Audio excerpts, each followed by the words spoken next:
Hey, it's Mike with USCCA, and I want to talk to you guys today about our CCW guns and the modifications that we do or do not want to put on them. I hear a lot of people say that they put XYZ component on their gun for reasons like it looks cool, somebody told me that I should be using it, maybe it feels good, but rarely do I hear newer shooters, people who are less experienced shooters, tell me like specific reasons and tell me like it works. So I'm going to go over 3 points of performance in our CCW guns that we want to focus on when adding modifications, and then maybe a little bonus one after. Let's go over the first. I've got a series of Arley custom guns here, and then a stock Glock, well, as close to stock Glock that I normally carry. The reason I carry as close to stock as possible is because the manufacturers make the gun the best way possible. It's to be the most reliable and the lowest probability of failure. So when you get a stock gun, that gun is ready to work consistently, and it's ready to be reliable.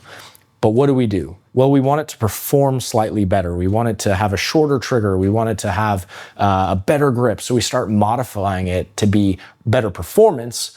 But a lot of times that better performance comes at a cost of the reliability of the gun itself, whether that's from fighting and it snags on things, or it's just a battery powered optic that turns off, or it's too bright. So let's go over the things that are necessary, if they are necessary, and the things you want to look for. So firstly, I want to go over grip, because the grip on your gun is probably the most important piece about pistol shooting, is having a nice tight grip so I can shoot fast. Speed is in the grip. Well, my stock Glock has a stock Glock grip, which might be the worst grip in the history of guns, because it's just this polymer, this plastic component that when you have sweaty hands, it just slides all over the place. Not a fan of the stock Glocks, but mine is stock, and it's because I added a modification to it. So the magwell actually holds it in place, but it's still very slippery. So what do most people want to do? Well, what I would recommend is stippling that grip. There are a few other options. There's adding rubber to the grip. Some people put like that tree sap or even tape on it. I don't love those because that's a little bit too sticky. It gets messy, and then with tape, the tape could rub off. The tape could clog and catch. But a nice stipple job, like you see here, this is something that gives it a little bit more grit. And when your hands sweat, you're still going to have that nice placement where it's catching and causing more friction, giving you a better purchase of the grip. The stippling of the grip is probably the cleanest, most efficient way to do it. Hogue makes like a rubber grip for a lot of their pistols. That's nice. Sometimes it makes it a bit too wide, so for smaller hands, it's not always ideal. But you got to remember, whatever you put on your gun is also going to be sitting in your waist and rubbing on it, rubbing on your clothes. So like a tree sap option might not be the best because it's pretty messy and it's going to rub all day long on you. Same with tape. You want to find something that's going to be not just reliable when shooting, but also comfortable, or at least not miserable while you're wearing it. Next, let's talk about sights. So grip, then sights. Sights, absolutely super important when you're carrying concealed. I have completely stock sights on this Glock that I've been carrying. In your CCW, are sights important? Well, daytime sights, not as important, because quite frankly, most engagements are happening from very close distances, and point shooting can handle a lot of issues. But if you want good sights on it, I don't recommend getting good day sights. I recommend first and foremost night sights.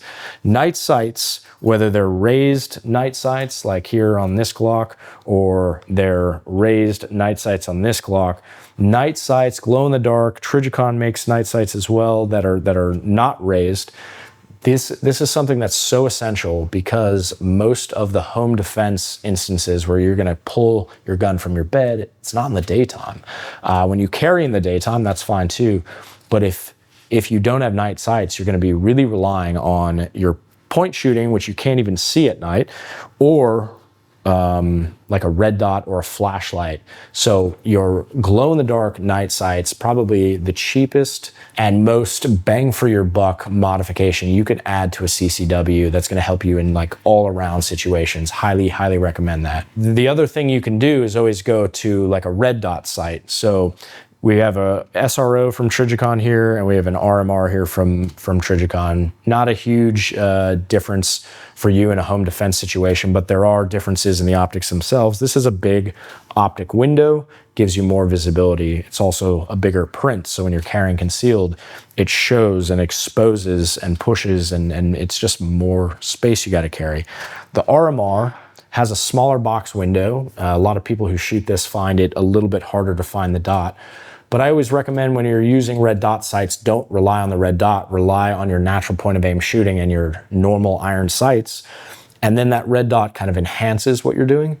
So when you have the red dot, the nice thing is, as I push out, I've got this bright dot that's putting it, that's superimposing on the target, allows me to find the targets, align my sights a little bit faster. What's the downside to this? Well, the downside is it relies on batteries, one, and could fail. So you always want a combination. You never want to have a red dot in isolation. You want a red dot with raised iron sights as a backup.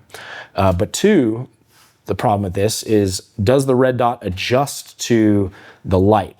If it's bright outside and the sun's out, I need that dot a little bit brighter. At night, I need it very, very, very dim. So if there are buttons on the side, which this one has and this one does not have, if there are buttons on the side, do you need to adjust those buttons? Because when somebody pops in your house in the middle of the night, the last thing you want to have to do is look in your sights, readjust it, get it to where you want it to be so that you're not being blinded out at night. The last thing you need is to worry about your gear. Your gear should be worrying about you and taking care of you. And the third thing I look for in my concealed carry adjustments, definitely I'm going in order of importance to me, is the magazine well. You're not typically doing mag reloads when you're carrying concealed, but the most common function of your pistol in any kind of a gun altercation or at the range is always going to be reloading. So the stock magazine wells are always very narrow. Some of the newer guns are starting to have flared mag wells as a bonus because they're understanding the shooter's need to reload quickly and they don't need to be looking for the magazine well. If you go back to something like a 1911 has a very, very narrow magazine well. So as you're putting those mags in very quickly, you get stuck a lot. The last thing you want to be worrying about in a gunfight, and you're all stressed out and your hands are, cramping up and you're looking for this magazine well and it's nighttime and you can't find it. You don't want that. You want something that's going to be nice and wide and you can get the gun in. But you also have to worry about printing. So you can't have these big competition flared mag wells. That's not going to help you out. So you can go with an aftermarket. You can go with an aftermarket like this one. This one flares out and allows me to put the magazine well. What it does is the magazine could hit the sides and it feeds into the gun a lot easier.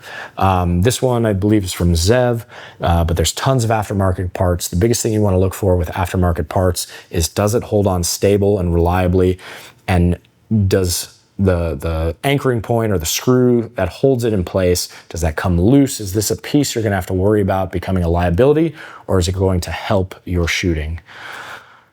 There are also factory additions. So Glock Gen 4, Gen 5 started to really open up and start building guns to what the shooters are actually looking for, and they started to naturally flare their magazine wells a little bit wider. I always recommend stock over custom because unless you test it, stock is usually going to be more reliable than those aftermarket parts unless you really know what you're doing with guns. So these three things, the grip, the sights, and the flared magwell, are things that you can do at home.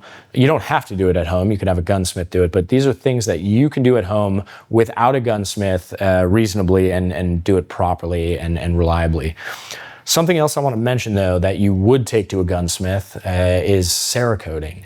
Cerakoting your pistol, Cerakoting your rifle, actually has a lot of performance upgrades besides looking really cool. So 3 of the 4 guns here, these 3 right here, have Cerakote jobs on them. And while they do look great, there is a functional component behind it, which is not rusting. And you might think with your guns, well, my gun doesn't rust, or I have a Glock. Well, I assure you, I carry this Glock every single day. Glocks do rust. The slides don't rust. Most of the parts don't rust, but little pieces do rust. So when this is against my stomach all day long and it's hot and I'm sweating, the slide lock button right here will actually get rust on it. The rear here will get rust on it. Small components will rust. And what do you have to do? Well, you have to scrub it off or worry about decay. So that's actually why this is worn down. It used to be black and I just scrub it all the time because it gets worn down. However, with these guns, you know, the Cerakote jobs, you would never have to worry about those components rusting because it has this ceramic coating over the side of it. I Cerakote all my rifles, rarely have to clean beyond like the internals because it just doesn't rust at the same rate. So something you can do, it's not necessarily cheap, but there is a functional component to it besides looking cool that can help reduce the rate of rusting and also reduce the rate you may have to clean your weapon. One thing I see a lot of people doing is slide cuts. Slide cuts look very cool. And is there a weight reduction? People, yes, I've eliminated material, there's a natural weight reduction. But how heavy are pistols, right? A pound, 2 pounds, like these guns are so light anyway, there's no reason to focus on weight reduction as a bonus. In fact, weight reduction means more recoil. Heavier guns have less recoil. That's just the way it is. That's why machine guns are so heavy as opposed to like an AR-15 on full auto, which is so challenging to control. So lighter weight guns, shorter guns, but lighter weight guns are a little snappier. They're a little harder to control when you shoot faster. The slide cuts are purely going to be cosmetic. So I don't do slide cuts. They look really cool. And if you want your gun to look really cool and have all these cosmetic features, you know, go for it. But in terms of performance, I don't ever recommend being sold on cutting into the slide or giving it these dramatic little holes inside. You're not getting performance for the dollar you're spending. But the other things I mentioned, the sights, the grip, those are things where you're actually getting performance upgrades. You'll be able to shoot faster. You'll be able to shoot more accurately when you upgrade those. Now, some of you at home might be asking, why aren't we covering triggers? Mike, I love my new trigger. Trigger's great. Because your pistol trigger can be improved. There can be performance upgrades, but we took in another video, check it out, we took a bunch of different top performing triggers and we dropped them in. We're talking drop-in triggers. So we dropped in several aftermarket, top component triggers with huge brand names, and not a single one of them performed to the level that the stock trigger performed to. Some of them were even jamming. Some of them were having inconsistent trigger pulls. And you might say, well, maybe you set it up wrong. No, we had licensed gunsmiths set up each one of these every single time to factory specs.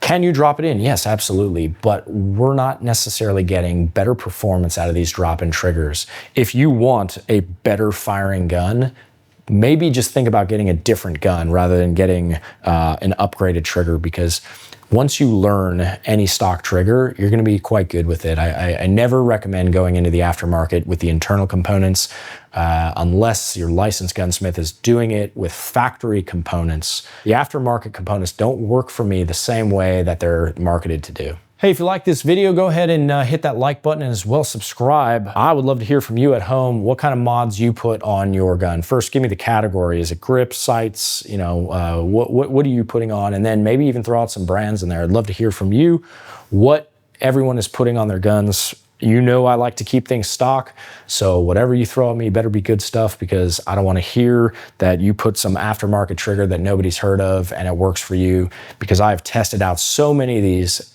and I call BS on most of it. So let me know, is it your sights? Is it your barrel? Do you guys put compensators? Do you put different ports in your barrel? Love to hear that.